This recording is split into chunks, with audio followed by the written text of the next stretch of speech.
à ce que nous avions entamé la dernière fois. Et avec la grâce de Dieu, à parachever cela. Actes des Apôtres, le chapitre 2. L'élément qui nous intéresse se trouve au verset 42. Il persévérait, c'était l'Église, dans l'enseignement des apôtres, dans la communion fraternelle, dans la fraction du pain et dans la prière. Il persévérait dans l'enseignement des apôtres, dans la communion fraternelle, dans la fraction du pain et dans les prières. Nous allons voir deux éléments ce matin et je voudrais que nous puissions ensemble nous lever et nous allons confier ce moment au Seigneur. Nous avions mis l'accent sur les éléments caractéristiques qui ont permis à l'Église primitive d'être considérée comme étant une Église réveillée. Et comme le souhait de nos principaux responsables est d'engager l'Église dans un processus de réveil, je m'inscris dans cette logique-là en abordant ce thème qui nous amène à retourner aux éléments caractéristiques du réveil dans l'Église primitive. Parce que tous les réveils qui ont eu lieu se sont inspirés de ce qui s'est passé dans l'Église primitive. Et l'Église primitive peut être considérée comme étant le prototype achevé de l'Église modèle, de l'Église exemplaire. Et par conséquent, c'est elle qui nous donne les ingrédients qu'il nous faut si nous voulons nous retrouver vraiment une certaine vitalité spirituelle. Nous avions vu plusieurs éléments la fois passée, au moins 5, que je vais simplement passer en revue ce matin, dans un premier temps. Le premier élément sur lequel nous avons mis l'accent, c'est le fait que ces premiers croyants, dès qu'ils se sont engagés avec le Seigneur et qu'ils ont été remplis du Saint-Esprit, eh bien, ils ont mené l'action pour laquelle ils avaient été revêtus du Saint-Esprit. Ils avaient été baptisés du Saint-Esprit. Et cette action a consisté pour eux à rendre témoignage du Christ, à accomplir la mission. Parce que c'était pour cela que le Seigneur leur avait donné son esprit. Et si nous voulons véritablement nous inscrire dans la mouvance du réveil, il nous faut nous mettre en action.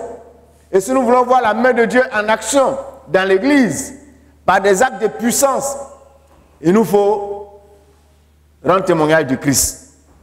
Parce que, comme nous l'avons dit, les miracles généralement s'opèrent pendant les grands mouvements missionnaires, les grands mouvements d'évangélisation. On l'a vu dernièrement à la convention, qui sont ceux qui ont expérimenté la guérison du Seigneur.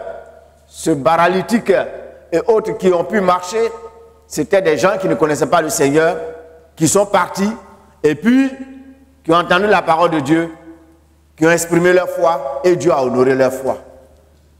Donc, si nous voulons voir les prodiges du Seigneur, au lieu de nous morfondre sur nous-mêmes, vous ne verrez pas l'apôtre Paul, par exemple, en train de distribuer les sujets de prière aux chrétiens par rapport même à sa propre santé, quand même qu'il était malade.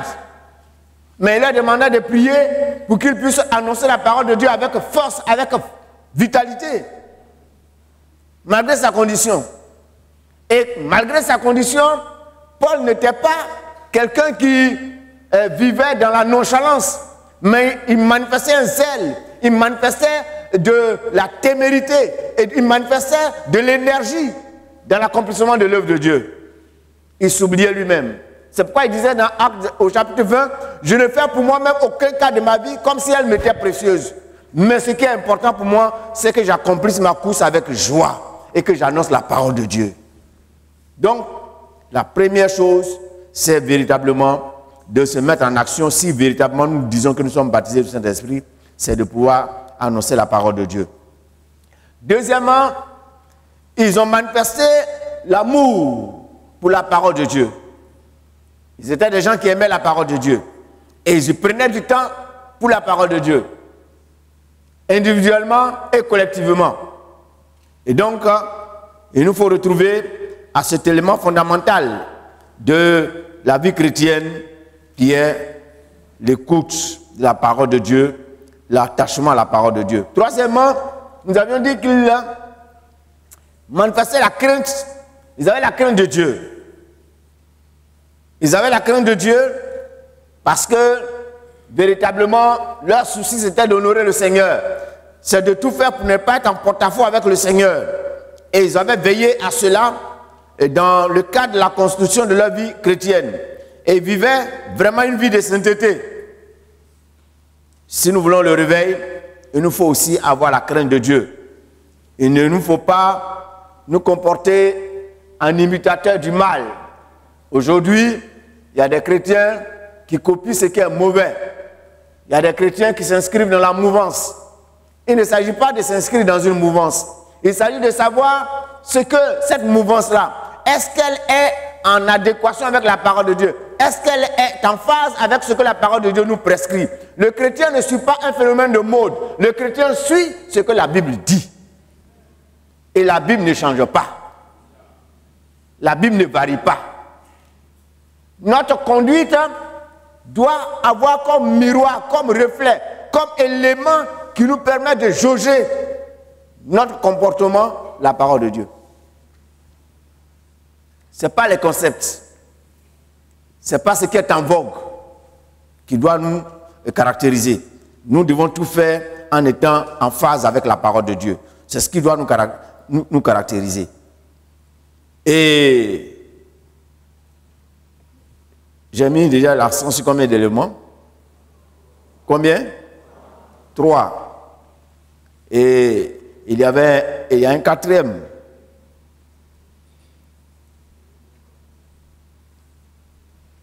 Je ne retrouve pas ici le quatrième. La communion fraternelle, oui, c'est ça. Il y avait aussi la communion fraternelle. Ça, c'est un élément qui les caractérisait. Ils veillaient à avoir une bonne relation entre eux.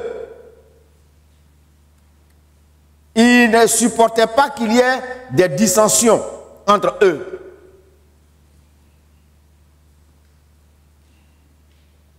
Aujourd'hui, nous l'avions dit, il y a des gens qui tolèrent et qui supportent qu'il y ait des choses qui se couchent, sur lesquelles le soleil se couche dans leur cœur. Le Seigneur a dit à Caïn, le péché se couche à ta porte. Le péché se couche à ta porte. Quand on parle du péché qui se couche à la porte, c'est ça aussi, les rancœurs. Les rancœurs qui sont là depuis des années, qu'on entretient, qu'on cultive. Quand on nourrit et qu'on entretient le sentiment de vengeance, c'est dans le cœur et on vit avec ça, on tolère cela et avec ça on prie le Seigneur, on invoque le Seigneur et puis on s'étonne de voir que les choses ne changent pas, les choses ne bougent pas et on accuse le diable, lui son nom est déjà gâté, on cherche un bouc émissaire alors que toi-même tu es la cause de ton propre problème. Parce que comme les gens le disent, il ne faut pas être plus royaliste que le roi.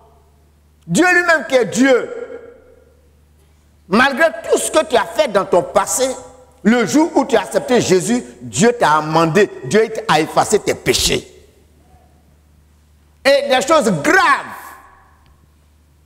Cependant, ton frère, ta soeur, ton mari, ta femme, ton fils, tu as gardé dents contre cette personne, ça fait des années. Et tu te prévaux d'être chrétien. tu viens, tu participes à la Sainte Seine avec nous. Tu n'es pas gêné. Et tu es là, tu dis non, moi-même je ne vois pas, je ne sens plus le Seigneur. Tu ne sentiras pas le Seigneur. Pour sentir le Seigneur, c'est que ton cœur soit pur.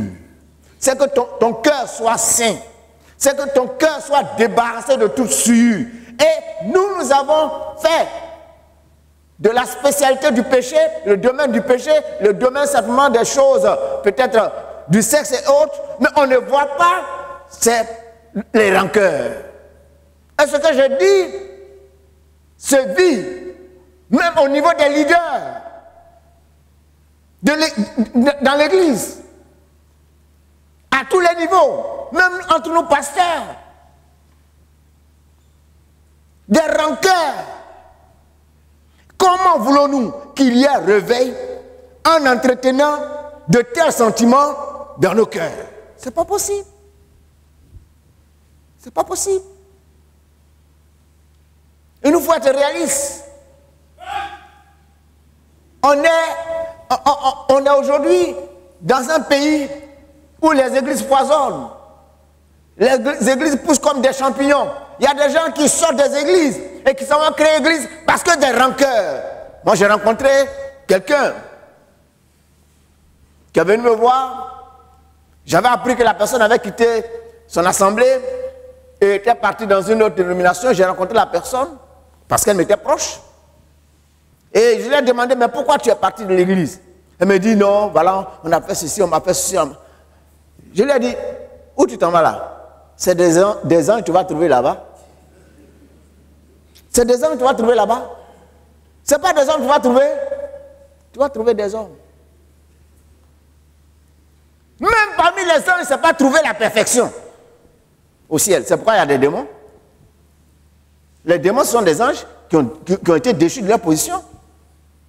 Donc, si tu n'es pas en mesure d'accepter quelques contrariétés dans ton environnement immédiat, tu n'es pas capable de supporter quelques injustices, tu n'es pas capable de supporter quelques écarts de conduite vis-à-vis de ta personne, c'est que tu n'as pas compris ce que c'est que être croyant en Christ. Tu n'as pas compris. Il te faut voyager pour aller sur notre planète. Peut-être là, tu vas être dans un autre univers. Mais tant que tu seras sur la terre des hommes, au milieu des hommes, dis-toi que tu seras confronté à des déceptions, à des choses qui ne respectent pas la logique. Et cependant, tu dois faire avec. Et c'est toi qui dois faire avec, parce que tu es un enfant de Dieu. La communion fraternelle, cela est important de réaliser. Pour ce matin, je vais mettre l'accent sur un élément important, très important. Cet élément important, c'est ce que nous donne ce texte. Il est dit dans ce texte également qu'il persévérait dans la fraction du pain. Il persévérait dans la fraction du pain. Dans le verset 46, il est dit, ils étaient assidus au temple, ils rompaient le pain dans les maisons. Dans l'église primitive, les rencontres des différentes assemblées donnaient l'occasion ou bien l'opportunité aux disciples de commémorer la mort et la résurrection du Seigneur. Donc, la Sainte Seine occupait une place de choix dans leur rassemblement. La Sainte Seine occupait une place de choix dans leur rassemblement. Presque à toutes les réunions, il y avait la Sainte Seine. C'était au programme. De façon systématique. Chaque rencontre donnait l'opportunité aux frères et aux sœurs de prendre le repas du Seigneur. Acte 20, verset 7.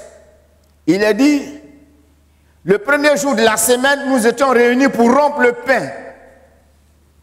Allusion encore là à la scène. Paul devait partir. Il devait quitter les disciples. Et ce jour-là, ils étaient réunis pour rompre le pain. 1 Corinthiens 11, versets 20 à 21. Lors donc que vous vous réunissez, ce n'est pas pour manger le repas du Seigneur.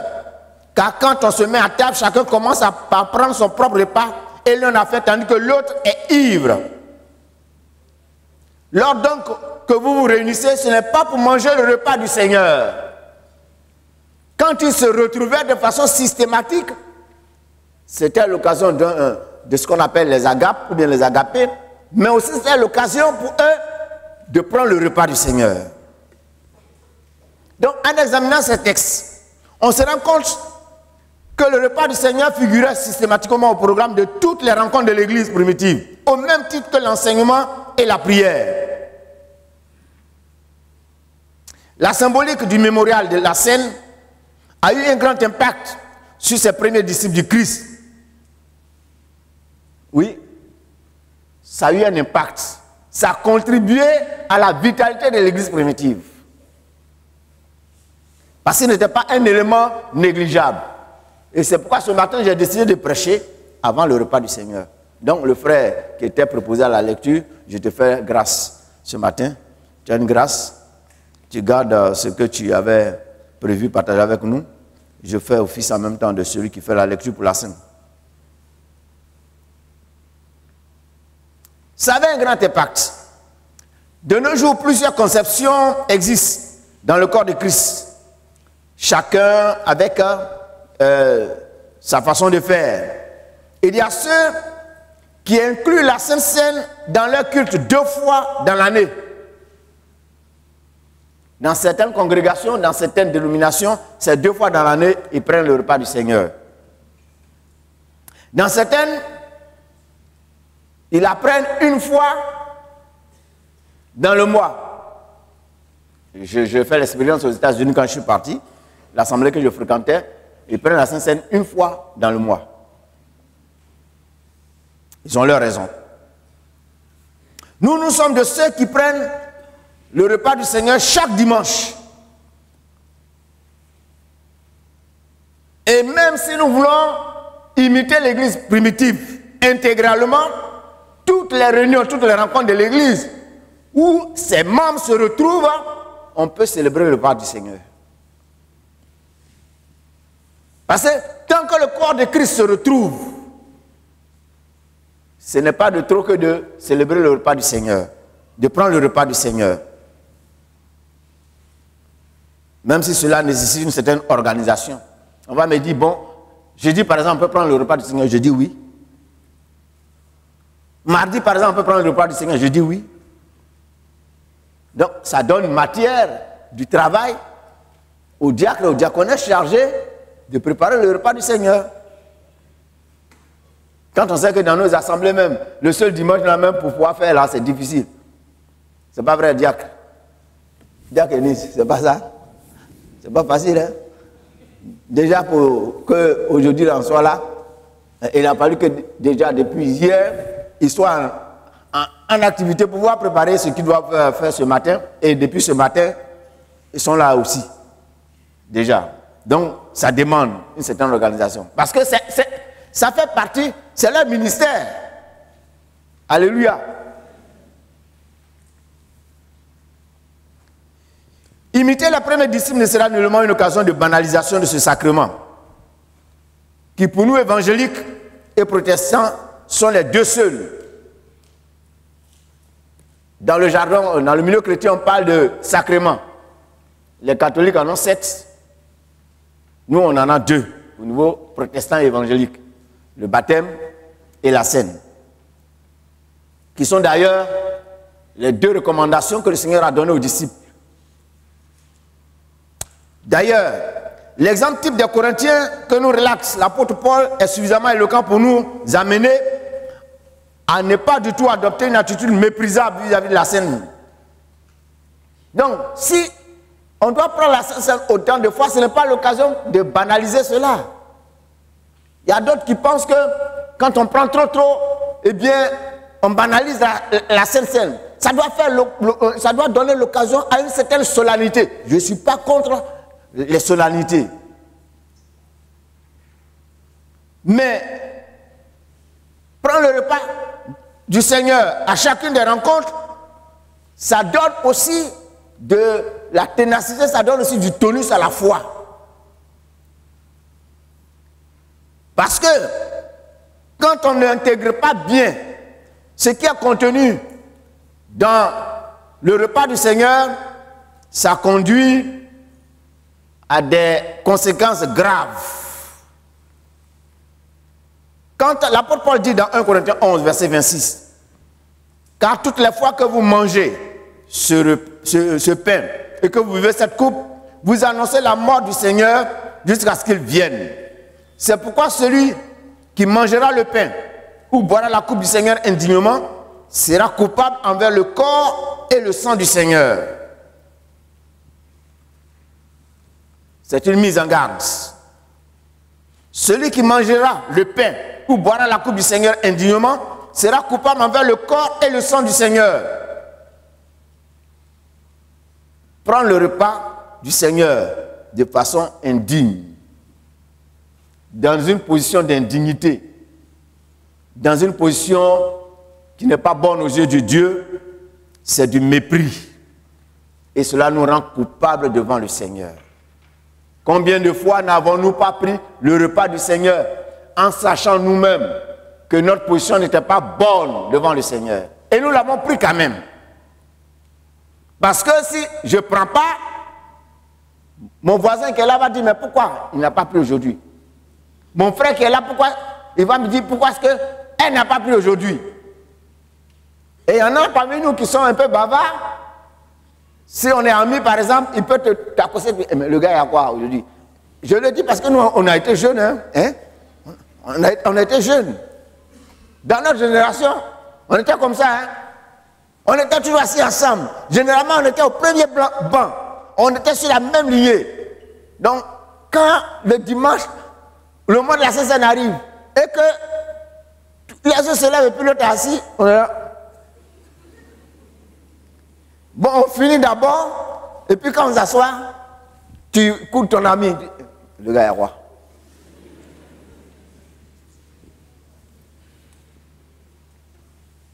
Oui, c'est important, hein? Parce que ça aide, ça permet de voir que entre nous, frères, on se souciait les uns des autres. Aujourd'hui, il y a des chrétiens qui disent non, la vie chrétienne, là, on est là en détail, on n'est pas là en global. On est en détail et on est en global aussi. Alléluia.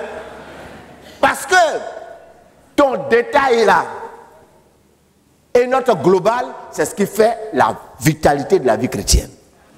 Parce que la vie chrétienne, elle est à la fois individuelle et elle est à la fois collective.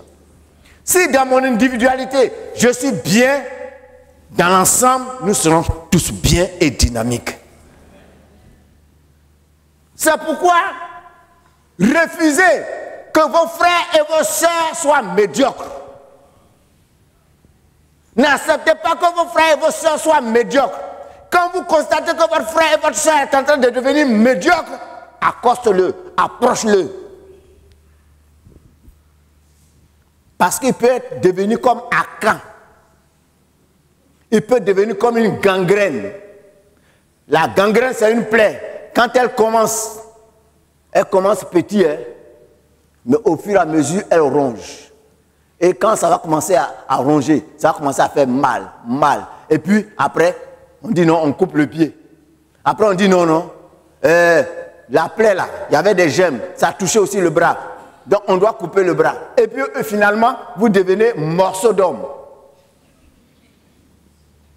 Et c'est comme ça l'Église. C'est comme ça l'Église. Ne vous laissez pas intimider par ceux qui disent ma vie chrétienne, là, ça me regarde. Ça te regarde, mais ça me regarde aussi. Alléluia. Parce que à cause de toi, à cause de ce que tu es, ce que les gens diront va avoir un impact aussi sur ma personne, sur ma crédibilité, sur mon honorabilité et sur l'honorabilité de toute l'assemblée du corps de Christ. Chers frères, chères sœurs, revenons à ces fondamentaux. Où, quand on se retrouvait à l'église, on était gardiens les uns des autres. Refusons de tomber dans le moule de ce monde actuel qui veut que les gens vivent renfermés sur eux-mêmes, recroquevillés sur eux-mêmes. Faisons tomber les murs. À cause de l'insécurité, par exemple, nous avons des belles cités qui sont construites, mais chacun est dans une prison. Chacun construit son mur avec des barbelés. Chez moi, il y a barbelés, même tout ça. Et également sur le plan spirituel, on veut vivre chacun enclavé pour que les gens ne regardent pas. Mais les autres ont le droit de regarder. Parce que si ça ne va pas chez toi, ça ne va pas aller dans l'ensemble. Que chacun donc s'éprouve soi-même et qu'ainsi mange du pain et boive de la coupe. Car celui qui mange et boit sans discerner le corps du Seigneur, mange et boit un jugement contre lui-même. C'est pour cela qu'il y a parmi vous beaucoup d'infirmes et de malades et qu'un grand nombre sont morts. C'est ce que Paul disait par rapport aux Corinthiens. Et qu'un grand nombre sont morts. Il y avait beaucoup d'infirmes et de malades. Des gens qui étaient croyants dans cette dynamique du réveil et qui subitement tombaient malades, paralysie. Des gens qui tombaient subitement malades et qui mouraient alors qu'ils étaient dans une dynamique de réveil. Le Seigneur guérissait, le Seigneur ressuscitait même des morts. Et l'apôtre Paul a trouvé l'explication. L'explication qu'il a trouvée, c'est parce que les Corinthiens méprisaient le repas du Seigneur. Ils prenaient le repas du Seigneur indignement. Voyez, mort sous deux angles. Mort physique, mort spirituelle. Cessation définitive de tout contact avec le monde extérieur. Mais cessation définitive de toute relation avec Dieu. Aujourd'hui, on peut dire peut-être que Dieu a passé à un autre chapitre avec nous. Si les gens devaient mourir, il y a beaucoup qui seraient déjà morts et l'église serait dépeuplée complètement. Vu les situations vraiment terribles qui se vivent. Donc le Seigneur choisit simplement et purement de se déconnecter de nous. Et puis on est là, coquille vide, tonneau vide. On vient à l'église, on peut faire du vacarme, on peut faire du brouillard, du bruit, mais le Seigneur n'a plus de relation avec toi. C'est comme si tu es parti dans un bar, sous le feu de l'alcool, tu t'es remué, et puis quand tu sors, tes réalités reviennent, et tu continues ton voyage. C'est ce qui s'est passé à Corinthe. Que le Seigneur nous aide. En considérant ce texte, on se rend compte que la scène est une occasion de remise en cause du croyant. C'est pourquoi l'apôtre Paul dit que chacun donc s'éprouve soi-même. Que chacun donc mette son propre cœur à l'épreuve, soit son propre juge. Donc la Sainte Seine est là pour permettre à chacun de jauger de l'état de sa vie chrétienne. Sa relation avec Dieu. Il est à la fois une opportunité d'apprécier la grâce de Dieu, qui va de pair avec sa sainteté, dont les exigences ont été satisfaites par le Christ à la croix, mais également le fait qu'il n'est nullement complaisant. Oui, la Sainte Seine, c'est symbole de grâce, c'est symbole de miséricorde, mais aussi la Sainte Seine n'est nullement un élément de complaisance. Parce que Dieu n'est pas complaisant avec quiconque pratique le péché, quand bien même fasse partie du corps de Christ. Et ne l'oublions pas, la Sainte Seine nous permet de réaffirmer à nouveau notre allégeance au Christ. La Sainte Seine nous permet de faire à nouveau allégeance au Christ. C'est pourquoi le Seigneur a dit, toutes les fois que vous réunissez, faites ça en mémoire de moi. Pourquoi? Dieu, il connaît l'homme. Le Seigneur connaît l'homme. Il sait que l'homme est oublieux. Il a eu l'exemple des Israélites dans le désert. Des gens qui ont vécu des choses que des humains n'avaient jamais vécues. Non seulement les 10 plaies d'Égypte, mais des gens qui vont traverser la mer.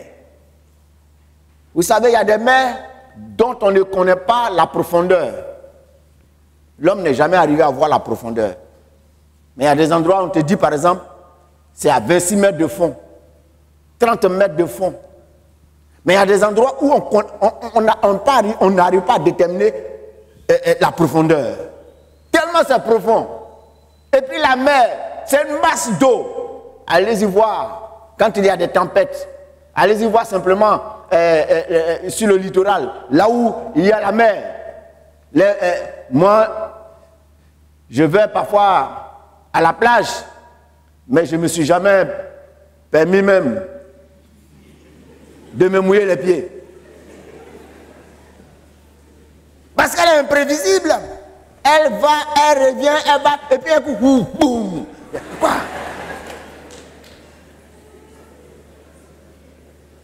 Et c'est cet élément de la nature, avec cette force inouïe. Je ne sais pas, les gens fabriquent aujourd'hui de l'électricité à partir du vent marin. Mais ils font aussi des barrages. Je me demande, ceux qui font la science là, étudient encore pour que, au lieu qu'on soit obligé de creuser pour prendre pétrole pour nous polluer la nature, la mer est un élément de force, de puissance qui peut produire l'électricité. Et ils attendent quoi? Ils attendent quoi? C'est bon marché. C'est bon marché. Dieu a pourvu. Peut-être que si Jésus ne revient pas, il arrivera une génération d'hommes qui vont trouver le secret et qui vont faire bénéficier à l'humanité après nous.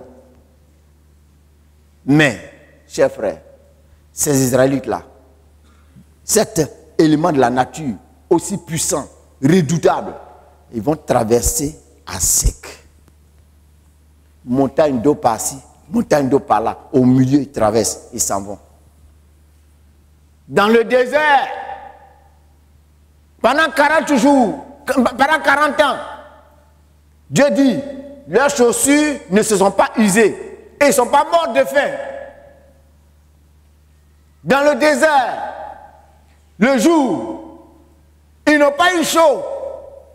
Parce que dans le désert, c'est des températures. J'ai été à Dubaï. Quand il fait chaud, matin, jusqu'à lendemain, même au milieu de la nuit.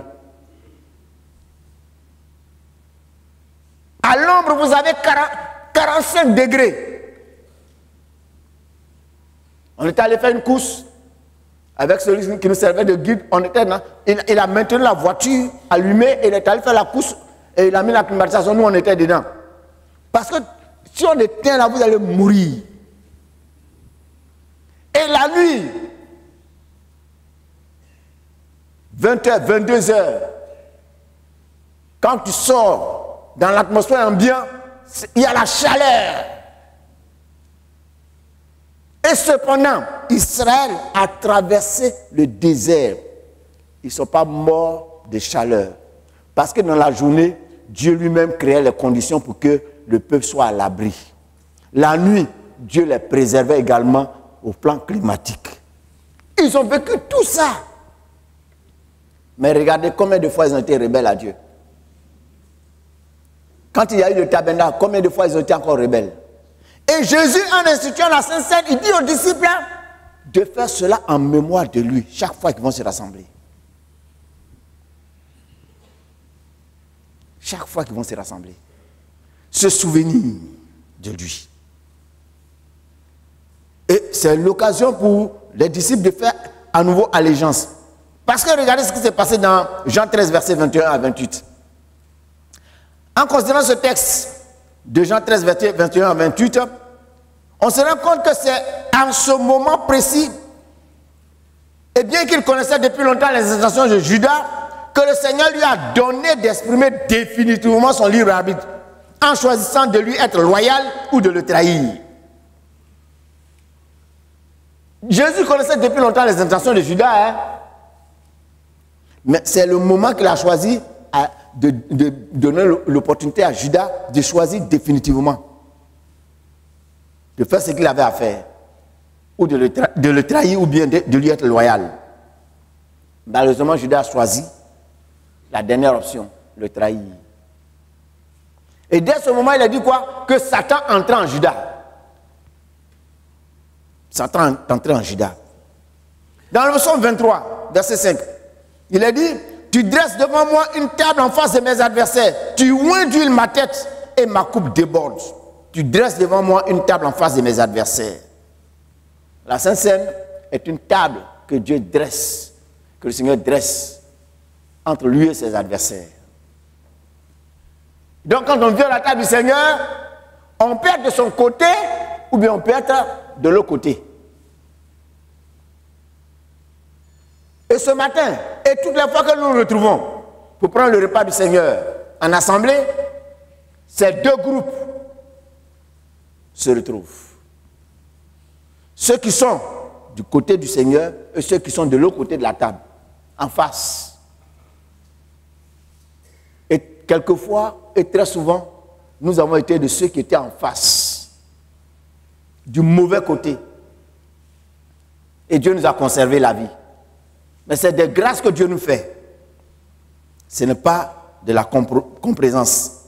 La Sainte Seine nous rappelle le nouveau contrat de relation que le Seigneur a établi entre lui et nous. Avant même notre existence et dans lequel nous sommes entrés le jour où nous l'avons accepté et dont nous bénéficions quotidiennement des retombées. Il veut qu'à chacune des rencontres de son peuple, individuellement et collectivement, tous se rappellent afin de ne pas donner un autre caractère à leur vie individuelle, collective et à leur rassemblement. Pourquoi le Seigneur a permis cela? Il a permis la Sainte Seine pour que, lorsque nous nous retrouvions, nous puissions véritablement prendre conscience que nous sommes dorénavant son peuple. Et que pour que nous le soyons, il a fallu que lui, il paye le prix à la croix. Et que nous puissions nous engager dans une vie qui l'honore, qui le glorifie. Et aussi quand nous nous retrouvons, que nous donnons à nos rencontres le caractère qu'elles doivent avoir. Parfois, nos rencontres ne ressemblent pas à des rencontres qui tournent autour du Seigneur Jésus-Christ. Il y a des assemblées où on se rassemble pour faire le culte de l'homme. Où on se retrouve pour faire le culte de l'homme. Où ce soit le papa, le pasteur, le bishop qu'on vénère. Chers frères, chères sœurs, on se rassemble dans l'église du Seigneur pour honorer le Seigneur. C'est autour de sa personne qu'on est réunis. C'est pourquoi il dit, quand on se réunit, on doit prendre la Sainte Seine pour nous rappeler qui a permis à ce que nous sommes, nous le devenions. Qui a permis que nous soyons le peuple que nous sommes. Autour de qui nous sommes. Jésus n'est pas là de façon visible. Mais à travers ces éléments, nous nous rappelons qui a permis à ce que l'Église soit l'Église. Et qu'est-ce que c'est que l'Église? Le peuple des rachetés. Le peuple de celui qui a payé le prix à la croix. C'est pour lui que nous sommes et que nous nous rassemblons. C'est ce que nous devons comprendre. Cela doit nous amener à éviter tout culte de la personnalité au sein du corps de Christ. Dans Luc 19, verset 19 à 20, il a dit: ensuite il prit du pain et après avoir rendu grâce, il le rompit et le leur donna en disant: ceci est mon corps qui est donné pour vous. Faites ceci en mémoire de moi. Il prit de même la coupe après le souper, et la leur donna en disant, cette coupe est la nouvelle alliance en mon sang qui est répandue pour vous. Notons, en considérant la signification que le Christ donne des symboles ou emblèmes qui constituent la Sainte Seine, on comprendra pourquoi les disciples l'ont inclus dans les éléments fondamentaux de l'expression de leur foi dans les actes. Oui, la Sainte Seine est importante parce qu'il nous dit que ces éléments-là représentent son corps qui a été brisé. Ensuite, le vin représente son sang. Et c'est autour de ces éléments-là que notre foi repose. C'est sur cela que notre foi repose. C'est parce que Christ est allé à la croix que nous sommes le peuple de croyants qui lui appartiennent. Et ce peuple-là est sa propriété. Ce peuple-là doit tout faire pour l'honorer. Alléluia. Donc, ce n'est pas trop faire que chaque fois que nous nous retrouvons, nous puissions rappeler la croix. Parce que la Sainte Seine rappelle la croix. Et le Seigneur veut que chaque jour nous nous souvenions de la croix. Notre vie soit intimement liée à la croix. Parce que c'est à la croix que lui il est mort et que nous avons eu la vie. C'est à la croix que nos péchés ont été pardonnés. Et c'est à la croix que nous sommes parvenus à l'existence devant le Seigneur. Donc par conséquent, la Sainte Seine ne doit pas être méprisée, ne doit pas être quelque chose qu'on prend comme ça à la légère.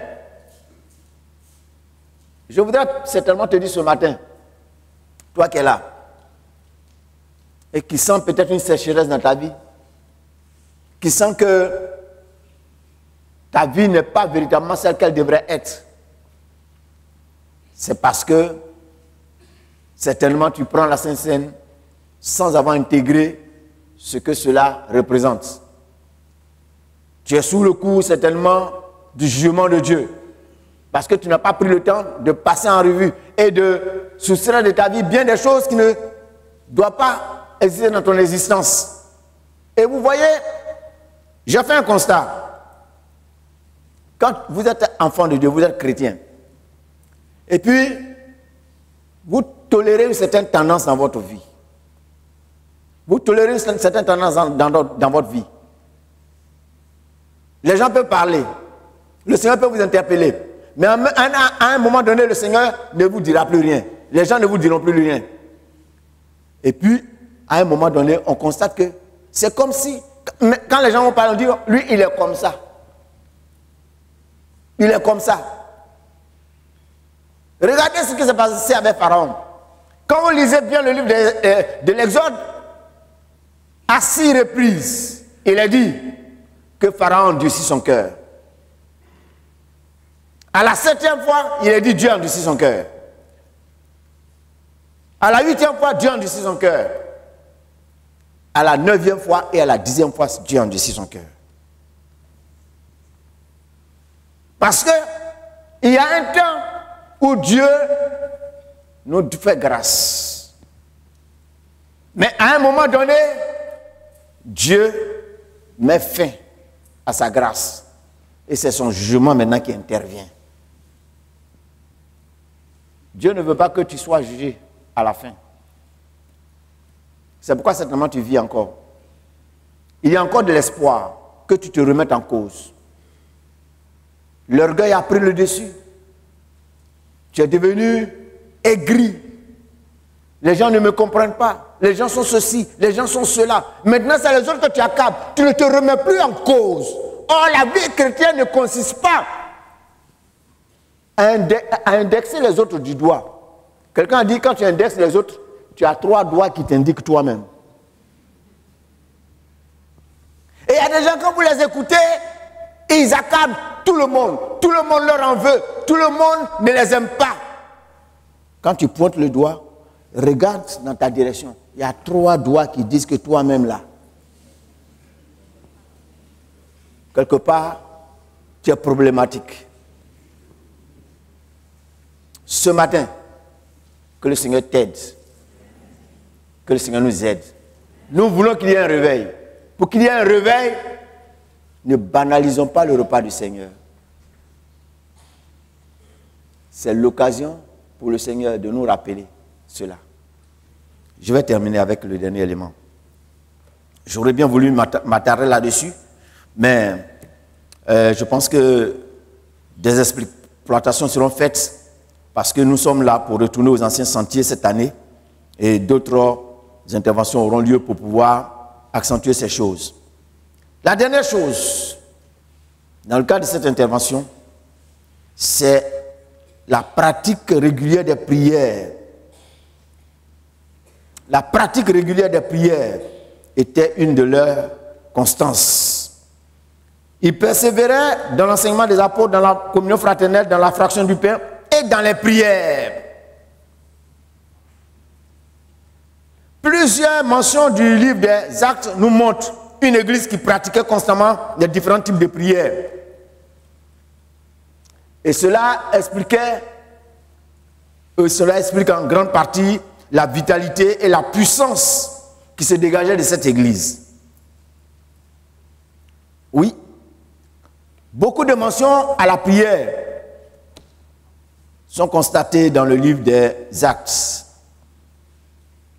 D'ailleurs, par rapport à la prière, le traducteur, écrivain et théologien anglais John Nelson Darby, qui a traduit la version qui porte son nom, il disait ceci dans une de ses pensées. Cette tendance à nous éloigner de sa présence, c'est-à-dire la présence du Seigneur, est la source de toute notre faiblesse comme chrétiens. Car dans la puissance de Dieu, nous pouvons toutes choses. Il dit simplement que une des sources de notre faiblesse, une des raisons qui explique notre grande faiblesse, c'est le fait que nous nous éloignons de la présence du Seigneur. Parce que la présence du Seigneur nous donne la puissance et par la présence du Seigneur, nous pouvons toutes choses. Nous pouvons affronter tous les défis. Il disait dans une autre pensée, dans la même veine, la présence du Seigneur dans l'âme amène la ruine complexe et le néant du moi. La présence du Seigneur dans l'âme amène la ruine complexe et le néant du moi. Ça veut dire simplement que quand un enfant de Dieu est constamment dans la présence du Seigneur, son moi meurt. Alléluia. Son moi meurt. Un vrai croyant qui est au pied du Seigneur se caractérise par son humilité. Un vrai croyant qui est au pied du Seigneur, c'est pas quelqu'un qui va se glorifier et se vanter.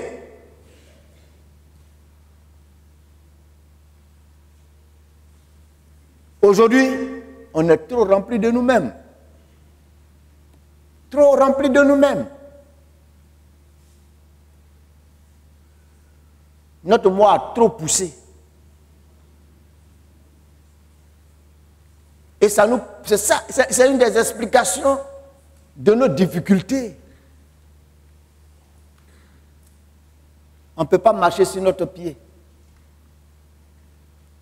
On ne peut pas nous faire un clin d'œil. On ne peut pas nous manquer un peu. Même quand quelqu'un n'a pas fait attention à nous, on dit, mais lui-même, il ne me considère pas. Parce qu'on est imbu de nous-mêmes. On est trop imbu de nous-mêmes. Et parfois, des gens, dans leur façon de s'exprimer, dans leur façon de parler, on sent qu'ils sont eux-mêmes le centre du monde. Or, ici, il a dit, la présence du Seigneur dans l'âme amène la ruine complète et le néant du moi. Un des ennemis potentiels de l'homme, c'est sa vieille nature. Nous-mêmes là, depuis la chute en Éden, l'homme est devenu ennemi de sa propre personne. Et si tu veux arriver à dompter, à domestiquer, à maîtriser ton humanité, mets-toi à genoux devant le Seigneur. Ceux qui se mettent à genoux au pied du Seigneur, ceux qui se tiennent devant le Seigneur, sont des hommes et des femmes dont la chair est maîtrisable et maîtrisée.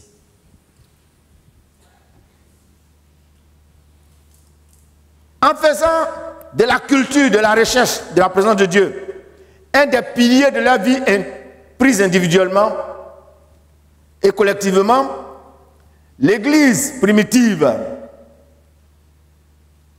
est arrivée à devenir une Église où se dégageait la puissance. Une Église qui défiait les éléments de la nature et les circonstances de la vie. Une Église qui était pleine d'assurance, malgré un environnement difficile.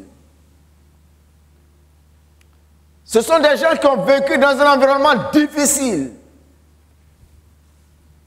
Un contexte hostile. Mais cependant, ce sont des gens que les gens craignaient. Alléluia.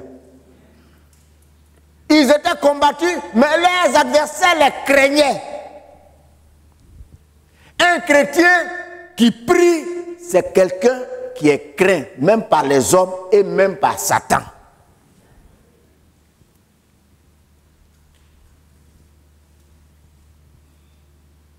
Tu as un problème. Tu vis certainement dans un environnement hostile. Tu as peut-être un problème avec ton mari, avec ta femme, avec tes enfants, avec tes parents, avec tes collègues. Ne cours pas à gauche, à droite pour dire « je ne comprends pas ». Tu vas parler, les gens vont t'exhorter. Hier soir, il y a un chef qui m'a appelé de très loin, de la Côte d'Ivoire, et qui m'a expliqué une situation. Et je lui ai dit, quand j'ai réfléchi, parce que quand j'ai considéré ce qu'elle m'a dit, par rapport même à son conjoint et tout ça, j'ai dit non, je ne vais pas m'initier là-dedans. Parce que si je m'initie, ça risque d'être mal pris. Je lui ai dit, ma soeur, confie ça au Seigneur. Parce que moi, je suis homme. Le Seigneur, lui, il est Dieu. Il est partout à la fois. Et il peut tout. Alléluia. C'est pourquoi la Bible dit, faites connaître tous vos besoins à Dieu par des prières et des supplications avec des actions de grâce. Et la paix de Dieu qui surpasse toute intelligence gardera vos cœurs et vos pensées en Jésus-Christ. Quelle que soit la ténacité du problème, regardons les chrétiens de l'Église primitive. Ils étaient confrontés à l'hostilité du colonisateur romain sanguinaire. Ils étaient confrontés à l'hostilité des religieux juifs. Ils étaient confrontés à l'hostilité de la populace dans les zones grecques, à la populace aux païens. Et cependant, c'était des gens qui étaient redoutés et qui étaient craints. Parce qu'ils étaient à genoux devant le Seigneur. Et ils se dégageaient de cette église une certaine force, une certaine puissance. Ils arrivent dans certains lieux. À Éphèse, à Philippe, où il y avait plein d'idoles, où il y avait des gens qui se livraient à la magie, à la sorcellerie. Quand on parle de magie à l'époque, on parlait de sorcellerie.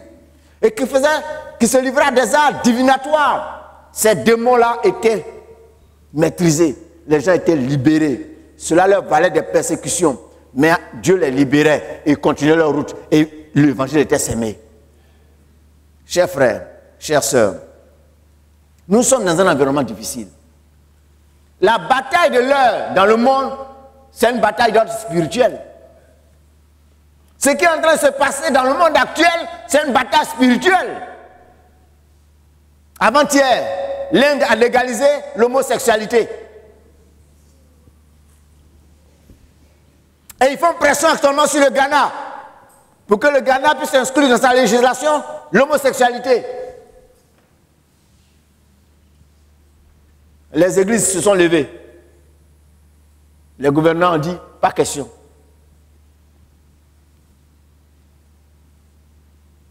Et ils font pression.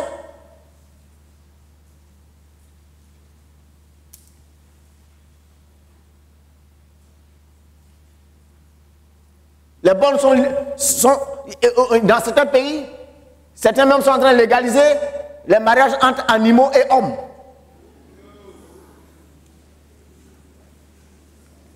Ouvrez les yeux.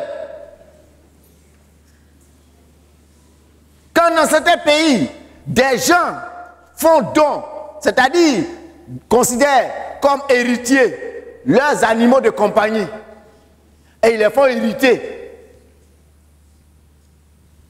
Où allons-nous?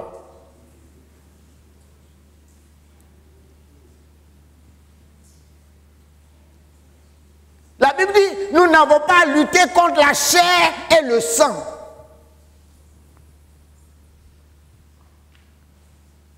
Nous sommes dans une sphère spirituelle.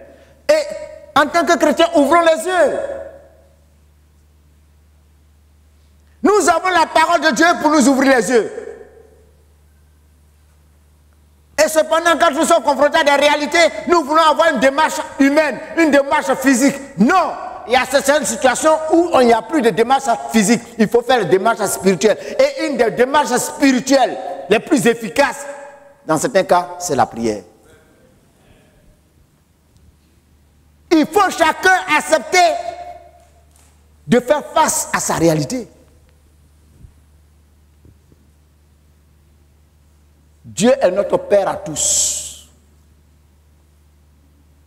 Quels que soient les enfants qu'on a, on aime tous nos enfants. Je ne vois pas un seul parent digne de ce nom qui aimera un de ses enfants plus que l'autre. Non, non. Parce que parfois même, moi j'ai vécu le cas. J'avais un grand frère qui était canaille et qui créait tous les problèmes et qui osait même défier notre maman. Mais quand ce grand frère est tombé malade, que je suis allé parler avec notre maman, c'est là que j'ai vu l'amour d'une mère pour son fils. Je me suis dit, ah bon, donc malgré tout ce que le grand frère fait là, la maman l'aime comme ça? Chers frères, chères sœurs, le Seigneur nous aime tous. Tu as un sérieux problème. Ce problème qui est tant sérieux. Au lieu de perdre ton temps à raconter à gauche, à droite, il y a des gens qui eux-mêmes aggravent leur affaire. Et qui augmentent leurs soucis.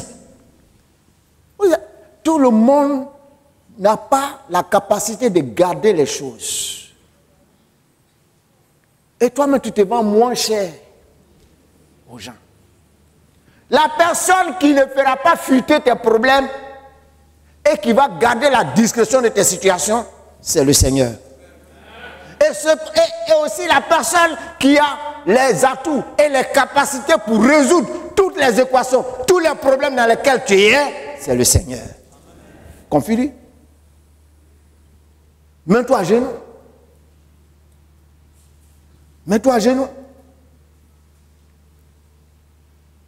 Ils avaient compris que les différentes formes de prière constituaient pour eux des armes éminemment précieuses, appropriées pour faire face aux différentes situations. Éphésiens 6, verset 18. Faites en tout temps par l'Esprit toutes sortes de prières et de supplications. Veillez à cela avec une entière persévérance et priez pour tous les saints. Voici à présent quelques indications que l'Église primitive nous donne dans le livre des Actes à propos de la prière. 1. Ils avaient des heures de prière qu'ils respectaient. Actes chapitre 3. Pierre et Jean montaient ensemble au temple à l'heure de la prière. C'était la 9e heure. C'est-à-dire, il était 15 heures. Et à 15 heures, c'était 1 heure de prière. Ils avaient conservé cette habitude qui existait dans le judaïsme. Comme quoi, en tant que croyants, si dans notre arrière-plan, il y a de bonnes habitudes que nous pouvons intégrer à notre nouvelle pratique culturelle pour la rendre dynamique, cela n'est pas un péché. Ils étaient comme nos amis musulmans aujourd'hui qui ont des heures de prière. Et étant convertis, ils avaient conservé cela. Ce n'est pas une mauvaise chose. Donc ils avaient des heures de prière qu'ils respectaient. Donc retenons simplement que le réveil repose également sur le fait que nous donnons à la prière un temps et des horaires précis que nous nous efforcerons de respecter. C'est ça aussi le réveil.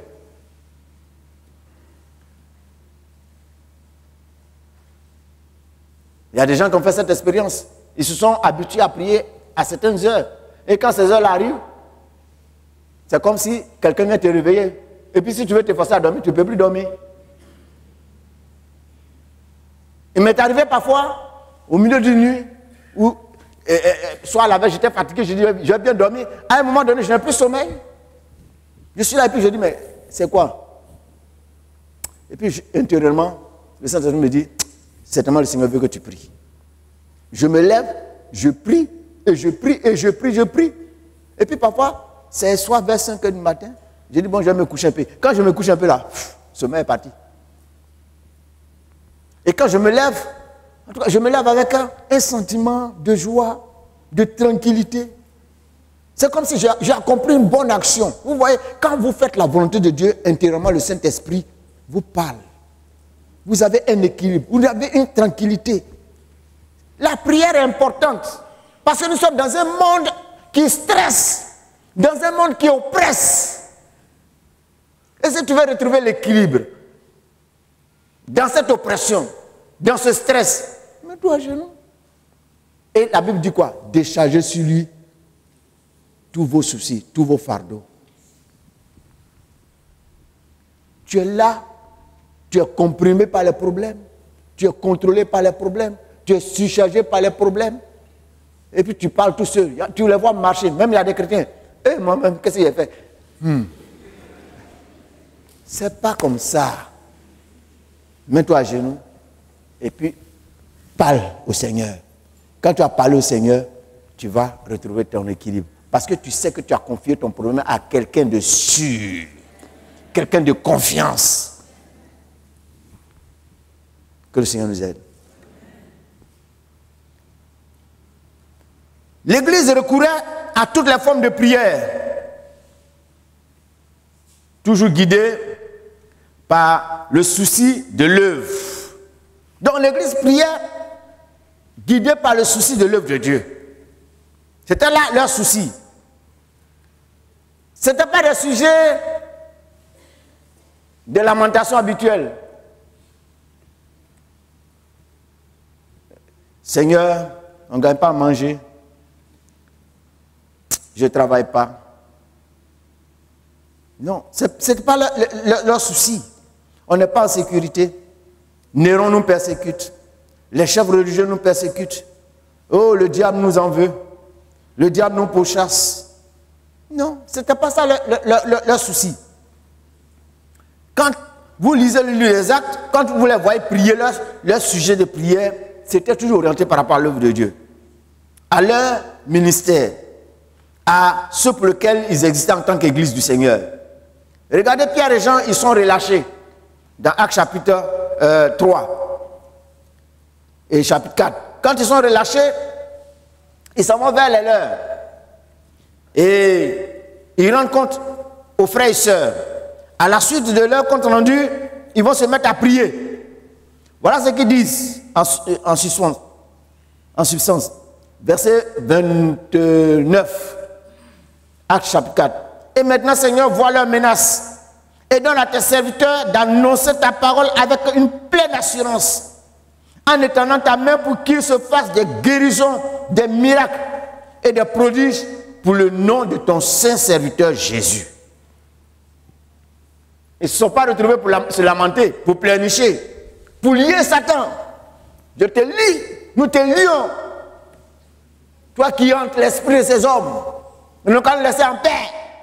Non, ils n'ont pas dit ça. Ils disent voilà la menace. Mais ce que nous voulons, c'est que tu puisses nous donner d'annoncer ta parole avec assurance. Qu'il se fasse des prodiges et des miracles.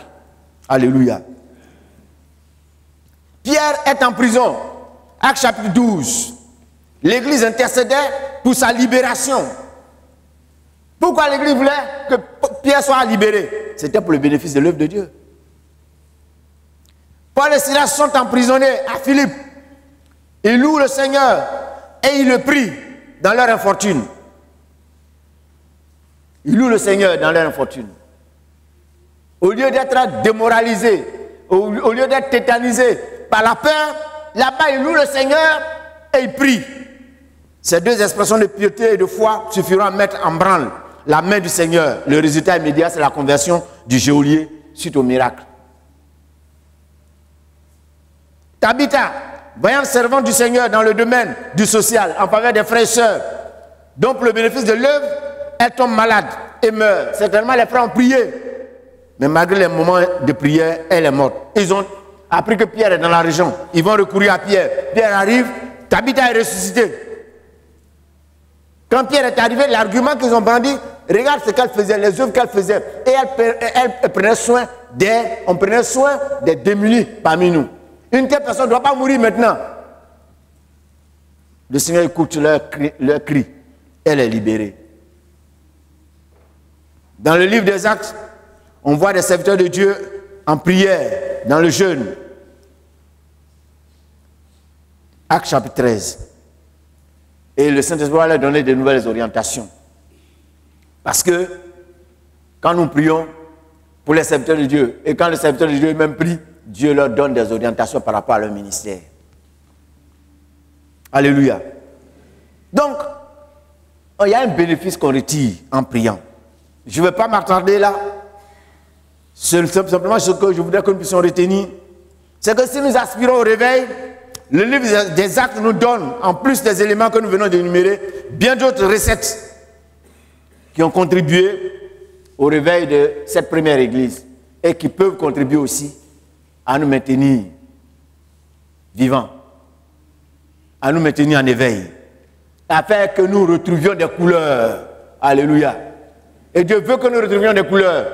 Au lieu d'être congelés, comme certains le sont aujourd'hui, au lieu d'être glacés, timorés, indifférents, au lieu d'avoir une foi sans saveur, au lieu d'avoir une foi qui n'est pas dynamique, au lieu d'être des chrétiens de dimanche et dans la semaine, des gens quelconques, médiocres.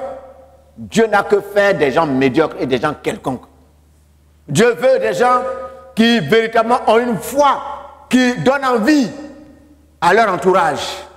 Des gens dont l'impact de la foi a un retentissement dans leur environnement et qui contribuent à embraser leur environnement, à amener d'autres personnes au Seigneur. C'est ce que Dieu veut. Et c'est ce qui honore le Seigneur. Que le Seigneur nous bénisse. J'en ai prié pour ce matin. Que le Seigneur nous aide à tirer bon profit de ces choses. Prions le Seigneur.